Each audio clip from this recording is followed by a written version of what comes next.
Hello दोस्तों, banal academy के YouTube channel में आपका स्वागत है। दोस्तों, आज हम एमपीपीएससी प्री की यूनिट 10 का पहला टॉपिक भारत निर्वाचन आयोग के सभी most IMP one liner fact पढ़ेंगे। इस वीडियो में यह पूरा टॉपिक कवर हो जाएगा, इसलिए इसे आप पूरा ज़रूर देखिएगा और आप नए हो तो चैनल ज़रूर सब्सक्राइब कीजिएगा। तो चलिए दोस्तों, टॉपिक शुरू करते हैं।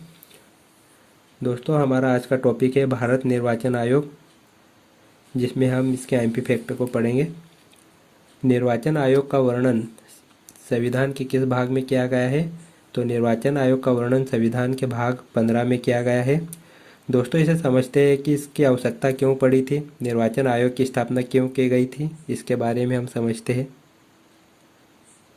इसकी स्थापना भारत में पारदर्शी और निष्पक्ष शासन के लिए की गई थी। याद रखिएगा दोस्तों, निर्वाचन आयोग की स्थापना भारत में पारदर्शी और निष्पक्ष शासन के लिए निर्वाचन आयोग की स्थापना की गई थी। आगे देखते हैं। इसमें अनुच्छेद 324 से 329 तक दिया गया है। अनुच्छेद संविधान के भाग 15 में अनुच्छेद 324 से 329 तक दिया गया है, जिसके बारे में हम आगे पढ़ेंगे। इसकी संरचना की बात करते हैं दोस्तों, तो इसकी संरचना में एक अध्यक्ष और 2 सदस्य होते हैं। याद रखिएगा, निर्वाचन आयोग एक 3 सदस्यीय आयोग होता है, जिसमें एक अध्यक्ष और 2 सदस्य होते हैं। तो आइए देखते हैं इसमें अध्यक्ष और सदस्य वर्तमान में कौन है। वर्तमान में इसके अध्यक्ष सुशील चंद्रा है, वहीं 2 सदस्य राजीव कुमार और अनूप चंद्र पांडे है। याद रखिएगा दोस्तों कि वर्तमान में इसके अध्यक्ष सुशील चंद्रा है और सदस्य राजीव कुमार और अनूप चंद्र पांडे है। ये हम 2021 की बात कर रहे हैं दोस्तों। प्रथम निर्वाचन आयुक्त कौन थे? तो प्रथम निर्वाचन आयुक्त सुकुमार सेन थे, या एस सेन करके इसके शॉर्ट फॉर्म में भी आता है दोस्तों। याद रखिएगा, प्रथम निर्वाचन आयुक्त सुकुमार सेन थे। वहीं प्रथम महिला निर्वाचन आयुक्त कौन थे? तो ये वीएस रमादेवी थे। याद रखिएगा, प्रथम महिला निर्वाचन आयुक्त वीएस रमादेवी थे। अध्यक्ष व सदस्यों की नियुक्ति राष्ट्रपति करते हैं। याद रखिएगा दोस्तों, निर्वाचन आयोग के अध्यक्ष और सदस्यों की नियुक्ति कौन करता है? तो राष्ट्रपति के द्वारा इनकी नियुक्ति की जाती है। 1950 से 1990 तक निर्वाचन आयोग एक सदस्यीय आयोग था। याद रखिएगा दोस्तों, 1950 से 1989 तक यह निर्वाचन आयोग केवल एक सदस्यीय था, जिसमें एक मुख्य निर्वाचन आयुक्त हुआ करता था। उसके बाद निर्वाचन आयोग को कब 3 सदस्यीय आयोग बनाया गया था? तो इसे 16 अक्टूबर 1990 से इसे 3 सदस्यीय बना दिया गया था। दोस्तों, इसके बारे में भी आगे हम और डिटेल में पढ़ेंगे। आगे बढ़ते हैं अभी। किस संविधान संशोधन के तहत मत देने की आयु 21 वर्ष से घटाकर 18 वर्ष कर दी गई है? तो ये 61वां संविधान संशोधन अधिनियम 1988 के द्वारा। इसे याद रखिएगा दोस्तों, इसके पहले मतदान की आयु या मत देने की आयु 21 वर्ष थी, किंतु 61वां संविधान संशोधन 1988 के द्वारा इसे 21 से घटाकर 18 वर्ष कर दी गई। याद रखिएगा दोस्तों, मतदान की आयु 18 वर्ष 1990 से लागू कर दी गई थी। आगे देखते हैं दोस्तों। निर्वाचन आयोग के अध्यक्ष और सदस्य का कार्यकाल कितना होता है? तो ये 6 वर्ष या 65 वर्ष होता है, जो भी पहले पूर्ण हो। इसे याद रखिएगा दोस्तों कि उसका कार्यकाल 6 वर्ष होता है, जो कि वह 65 वर्ष की आयु तक अपने पद पर बना रहेगा। उसके बाद उसका कार्यकाल समाप्त हो जाएगा, अर्थात वो रिटायरमेंट लेना होगा। आगे देखते हैं दोस्तों। भारत में चुनाव सुधारों के लिए गठित समितियां बताइए। भारत में चुनाव सुधार के लिए कौन कौन सी समितियों का गठन किया गया था, इनके बारे में हम पढ़ते हैं। ये समितियां थी तारकुंडे समिति, दिनेश गोस्वामी समिति, इंद्रजीत गुप्ता समिति और के संतानम समिति। दोस्तों, इसे याद रखिएगा, ये एग्जाम में पूछा जाता है क्वेश्चन। इसमें आपको ये चारों समितियों में से किसी एक समिति के बारे में पूछा जाएगा, जिसमें नाम आपको चेंज करके दिया जाएगा। तो आपको याद रखना है कि ये समितियां, जो 4 समितियां दी गई है, ये चुनाव सुधार के लिए गठित समितियां थी। निर्वाचन आयोग की स्थापना कब की गई थी? तो ये 25 जनवरी 1950 को की गई थी। याद रखिएगा दोस्तों, ये काफ़ी आईएमपी फैक्ट है, ये एग्जाम में पूछा जा चुका है। वहीं मतदाता दिवस कब मनाया जाता है? तो ये भी 25 जनवरी को मनाया जाता है। जब निर्वाचन आयोग की स्थापना की गई थी उसी तारीख को अर्थात 25 जनवरी को मतदाता दिवस मनाया जाता है। आगे देखते हैं, प्रथम बार राष्ट्रीय मतदाता दिवस कब मनाया गया था? तो सन 2011 में मनाया गया था प्रथम बार राष्ट्रीय मतदाता दिवस। निर्वाचन आयोग में सदस्यों की संख्या बढ़ाने या कम करने की शक्ति किसमें निहित है? तो यह शक्तियाँ राष्ट्रपति में निहित है। याद रखिएगा कि निर्वाचन आयोग में सदस्यों की संख्या बढ़ाने या कम करने की शक्ति राष्ट्रपति में निहित है। इसमें भी आपको ऑप्शन देखने को मिलेगा, राष्ट्रपति, संसद, प्रधानमंत्री, इस तरह से ऑप्शन पूछे जाते हैं एग्जाम में। इस तरह के ऑप्शन एग्जाम में दिए जाते हैं, तो याद रखिएगा इसका आंसर राष्ट्रपति करना है। इसका सही आंसर होगा राष्ट्रपति। आगे देखते हैं दोस्तों, ईवीएम का पूरा नाम बताइए। ईवीएम का पूरा नाम है इलेक्ट्रॉनिक वोटिंग मशीन है। याद रखिएगा दोस्तों, एग्जाम में पूछा जाता है। ईवीएम का पूरा नाम इलेक्ट्रॉनिक वोटिंग मशीन है। वीवीपैट का पूरा नाम बताइए। वीवीपैट का पूरा नाम है voter verified paper audit trail, जिसमें वेरीफाइड शब्द आपको ध्यान रखना है। वेरीफाइड है तो ये सही होगा। यहाँ पर एग्जाम में वेरिफिकेशन भी दिया जाएगा, तो आप इसमें कंफ्यूज मत होइएगा। वेरीफाइड इसका सही आंसर है। आगे देखते हैं दोस्तों, भारत का प्रथम एंग्लो इंडियन मुख्य निर्वाचन आयुक्त कौन थे? तो ये जेम्स माइकल लिंगदो थे, जिसे शॉर्टकट में JM लिंगदो दिया जाता है। समझते हैं दोस्तों एंग्लो इंडियन किसे कहा जाता है? एंग्लो इंडियन ऐसे व्यक्ति को माना जाता है जो भारत में रहता हो और जिसके माता पिता या पूर्वज यूरोपीय वंश के हो, उन्हें एंग्लो इंडियन कहा जाता है। आगे देखते हैं दोस्तों, सुशील चंद्रा कौन से क्रमांक के मुख्य निर्वाचन आयुक्त है? तो ये 24वें नंबर के है। याद रखिएगा दोस्तों, यहाँ पर आप ध्यान रखिएगा, यहाँ पर आपको कन्फ्यूजन हो सकता है कि इसमें निर्वाचन आयोग को कब 1 सदस्य और कब 3 सदस्य बनाया गया था, इसके बारे में दिया गया है।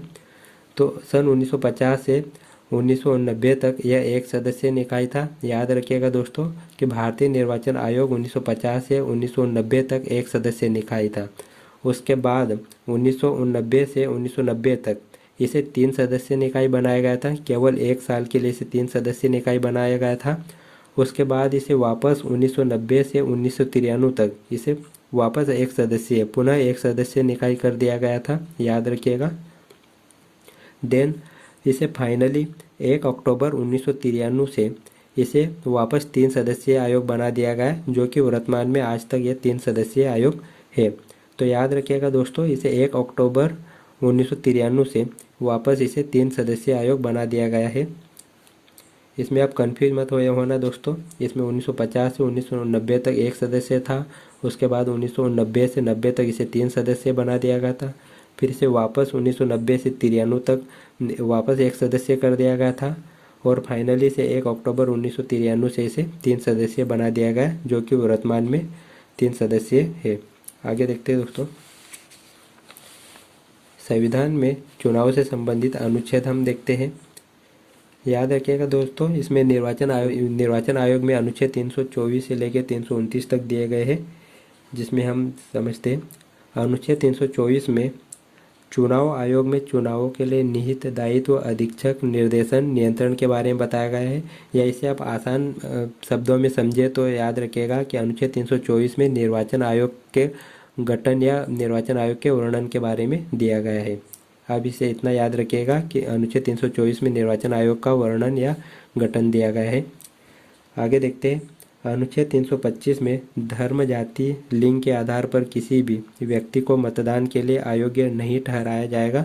याद रखिएगा कि किसी भी व्यक्ति को धर्म, लिंग या जाति के आधार पर उसे मत या मतदान करने के लिए उसे अयोग्य नहीं ठहराया जाएगा। अनुच्छेद 326 में लोकसभा और राज्यों की विधानसभाओं के लिए निर्वाचन वयस्क मताधिकार के आधार पर होगा। यह अनुच्छेद 326 में कहा गया है।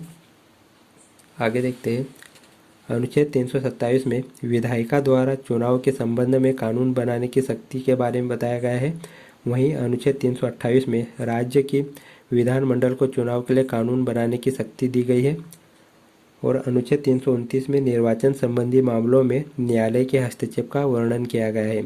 याद रखिएगा दोस्तों, अनुच्छेद 329 में निर्वाचन संबंधी मामलों में न्यायालय के हस्तक्षेप के बारे में बताया गया है। आगे देखते हैं दोस्तों अब हम निर्वाचन आयोग के कार्य देखते हैं जो कि एग्जाम में पूछे जाते हैं। तो निर्वाचन आयोग के मुख्य कार्य क्या है? निर्वाचन आयोग राष्ट्रपति व उपराष्ट्रपति का चुनाव करवाता है।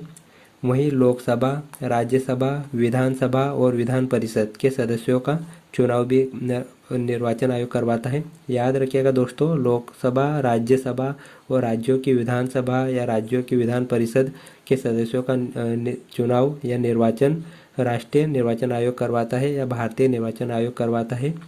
चुनाव की तारीख निकालना, आचार संहिता लगाना, ये भी निर्वाचन आयोग के कार्य है। वहीं मतदाता पत्र जारी करना और चुनाव चिन्हों का आवंटन करना, ये भी निर्वाचन आयोग के कार्य है। तो दोस्तों इसमें क्वेश्चन पूछा जाता है, कोई एक कार्य अलग दिया जाएगा और बाकी के कार्य इसमें से बताया जाएगा और पूछा जाएगा कि इसमें से कौन सा कार्य निर्वाचन आयोग का कार्य है अर्थात कौन सा कार्य नहीं है। इस तरह से क्वेश्चन एग्जाम में पूछे जाते हैं। तो याद रखिएगा दोस्तों, ये निर्वाचन आयोग के कार्य है। दोस्तों इसमें आप एक नोट करके याद रखिएगा कि ग्राम पंचायतों व नगरीय निकायों के चुनाव राष्ट्रीय निर्वाचन आयोग नहीं करता है, इनका चुनाव राज्य निर्वाचन आयोग करता है। याद रखिएगा दोस्तों, ये काफ़ी इंपॉर्टेंट है। एग्जाम में पूछा जाता है कि ग्राम पंचायतों व नगरीय निकायों के चुनाव कौन करवाता है, जिसमें ऑप्शन दिया जाता है कि राष्ट्रीय निर्वाचन आयोग या राज्य निर्वाचन आयोग या उपरोक्त दोनों या कोई नहीं, इस तरह से। तो आपको याद रखना है, ये जो ग्राम पंचायत और नगरीय निकाय के चुनाव है ये राज्य निर्वाचन आयोग करवाता है। इसके बारे में हम दोस्तों अगले नेक्स्ट वीडियो में पढ़ेंगे, जो कि हमारा सेकंड टॉपिक होगा राज्य निर्वाचन आयोग, उसमें हम इसे समझेंगे। आगे देखते हैं दोस्तों, मतदाता स्याही में किस पदार्थ का यूज़ किया जाता है? तो ये सिल्वर नाइट्रेट का यूज़ किया जाता है। दोस्तों याद रखिएगा कि मतदान में जो स्याही यूज़ की जाती है, जो इंक यूज़ की जाती है, उसमें सिल्वर नाइट्रेट होता है। भारत में प्रथम आम चुनाव किस वर्ष हुए थे? तो ये 1951-52 में हुए थे। याद रखिएगा दोस्तों, एग्जाम में पूछा जा चुका है कि भारत में प्रथम आम चुनाव किस वर्ष हुए थे? तो ये 1951-52 में हुए थे। मतदान की आयु 21 से घटाकर 18 वर्ष किस वर्ष में की गई थी? तो ये 1989 में की गई थी। जिसे याद रखिएगा दोस्तों, मतदान की आयु 21 वर्ष से घटाकर 18 वर्ष 1989 में की गई थी। यहाँ पर आपको ये याद रखना है कि 61वां संविधान संशोधन 1988 में संशोधन कर 21 वर्ष से घटाकर इसकी आयु 18 वर्ष कर दी गई थी, जो कि इसे लागू 1990 से किया गया था या 1989 से किया गया था। आगे देखते हैं, निर्वाचन सूची तैयार करने की जिम्मेदारी किसकी होती है? तो ये निर्वाचन आयोग की होती है। याद रखिएगा दोस्तों, निर्वाचन सूची तैयार करने की जिम्मेदारी निर्वाचन आयोग की होती है। तो दोस्तों हमारा ये टॉपिक यहीं समाप्त होता है। मैंने इस वीडियो में इस टॉपिक के सभी आईएमपी फैक्टरों को शामिल किया है। तो दोस्तों मिलते हैं नेक्स्ट वीडियो में। Thank you.